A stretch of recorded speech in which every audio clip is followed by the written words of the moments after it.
इसके बाद नेक्स्ट है आपका उद्यमिता विकास कार्यक्रम की उपलब्धियां। पहला है औद्योगिकरण में तेजी। इसमें उद्यमिता विकास कार्यक्रम ने न केवल औद्योगिकरण की पृष्ठभूमि तैयार की है अपितु उसमें तीव्रता भी प्रदान की है। दूसरा है स्वरोजगार की उपलब्धता। उद्यमिता विकास का मुख्य उद्देश्य स्वरोजगार की उपलब्धता करना है। इसके द्वारा अपितु उससे अल्प विकसित एवं विकासशील देशों की बेरोजगारी की समस्या को दूर करने में काफी हद तक सफलता प्राप्त होने लगी है। नेक्स्ट है नए व्यवसाय की स्थापना। उद्यमिता विकास कार्यक्रम की महत्वपूर्ण उपलब्धि नए उपकरणों की स्थापना व उनका विचार करना है। उद्यमिता विकास संस्थानों की स्थापना। उद्यमिता विकास कार्यक्रमों में सफल संचालन के लिए देश विदेश में अनेक उद्यमिता संसाधनों की स्थापना की गई है। इसके अनेक लाभ संपूर्ण देश को प्राप्त हो रहे हैं। अन्य उपलब्धियां। पहला है लोगों के जीवन स्तर में सुधार, उत्पादकता में वृद्धि, राष्ट्रीय आय में वृद्धि, आर्थिक सत्ता का विवेकीकरण, सामाजिक उत्तरदायित्व की भावनाओं का विकास आदि। नेक्स्ट है औद्योगिकरण विकास प्रशिक्षण कार्यक्रम। प्रशिक्षण का अर्थ किसी भी संगठन की गतिविधियों का संचालन व निष्पादन सफलतापूर्वक करने के लिए सैद्धांतिक एवं व्यवहारिक ज्ञान, योग्यता एवं कौशल की आवश्यकताएं होती है। इसके बाद इसकी विशेषताएं या लक्षण देख लेते हैं। प्रक्रिया। प्रशिक्षण एक निरंतर, व्यवस्थित, पूर्ण एवं सुनियोजित प्रक्रिया है। विकास का साधन प्रशिक्षण कौशल तथा ज्ञान के विकास के साधन है। शिक्षण तथा प्रशिक्षण में अंतर। ज्ञान का प्रकार। शिक्षण में सामान्य ज्ञान की वृद्धि पर बल दिया जाता है। इसमें व्यवहारिक ज्ञान की वृद्धि पर बल दिया जाता है। क्षेत्र। इसका क्षेत्र व्यापक है, इसका क्षेत्र संतुलित है। संबंध। इसका संबंध समग्र ज्ञान से है, इसका संबंध किसी विशिष्ट कार्य के ज्ञान से है। भागीदारी। इसमें गौर प्रबंधकों की भागीदारी होती है, इसमें श्रमिकों एवं प्रबंधकों की भागीदारी होती है। अवधि। इसकी अवधि लंबी होती है, इसकी अवधि थोड़ी छोटी होती है। लागत वहन करना। इसकी लागत व्यक्ति स्वयं वहन करता है या सरकार वहन करती है। इसकी लागत नियोक्ता वहन करता है। इसके बाद है प्रशिक्षण का महत्व।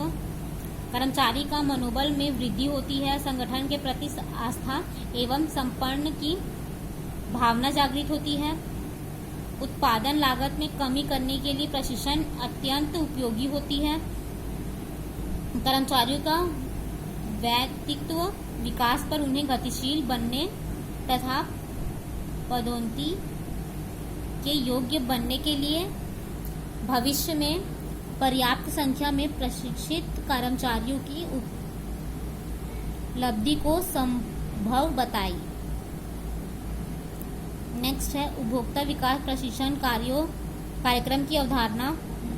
प्रथम चरण उद्यमिता विकास योजनाओं में प्रथम अथवा प्रशिक्षण से पूर्व की अवस्था है। नेक्स्ट है प्रशिक्षण के लिए पठन पाठन सामग्री तैयार करना। पहला है भावी उद्यमियों को उद्यमी की आर्थिक उन्नति में भूमिका व उद्यम स्थापित करने के लिए उपलब्ध सुविधाओं के बारे में जानकारी देना। व्यापार के प्रति सही नजरिया व व्यापार विकसित करने के लिए प्रेरित करना।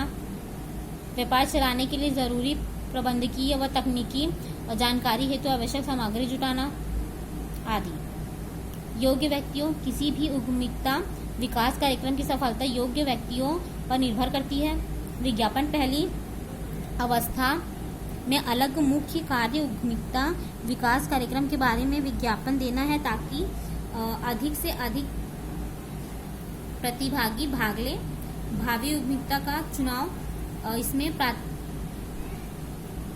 प्रार्थना पत्र में उपलब्ध जानकारी के आधार पर दी जाती है, लिखित परीक्षा के माध्यम से भी। और लास्ट है उम्मीदवारों के साक्षात्कार से, जिससे उनकी पृष्ठभूमि, उद्देश्य, जोखिम उठाने की इच्छा आदि के बारे में पता चल सके। दूसरा है, इसका द्वितीय चरण है। पहला है भाषण विधि। भाषण विधि के में सिखाने वाले उम्मीदवारों से सीधी बातचीत करता है। इसका यह लाभ है कि उम्मीदवारों के मन में उठने वाले प्रश्नों व संदेह का स्पष्टीकरण वही हो जाता है। दूसरा है लिखित निर्देश विधि। इसके अंतर्गत एक उद्यम स्थापित करने के लिए जो आवश्यक तत्व होते हैं उसकी सूचना लिखित निर्देशों के माध्यम से उम्मीदवारों को दी जाती है। प्रशिक्षण विधि या प्रयोगात्मक विधि, इसमें उम्मीदवारों को बेहतर ढंग से सिखाने के लिए सिखाने वाला हर चीज को प्रयोगात्मक ढंग से समझाता है व उसकी व्याख्या करता है। सम्मेलन व मुलाकातें, इसके अंतर्गत विभिन्न क्षेत्रों में अनुभवी व्यक्ति अपने अनुभव व विचारों को बांटते हैं तथा इसमें प्रशिक्षुओं के गुणों को सुधारने में बल मिलता है। इसका तृतीय चरण है उद्यमिता विकास कार्यक्रम का तीसरा चरण प्रशिक्षण के बाद की अवस्था है। पहला है, इसके मुख्य भाग हैं कि कार्य नियोजन के अनुसार हुआ या नहीं, यदि नहीं तो नियोजन से कितना हटकर हुआ और क्यों, अपनी कमजोरियों का पता लगाकर भविष्य में उन्हें सुधारने के लिए कदम उठाना।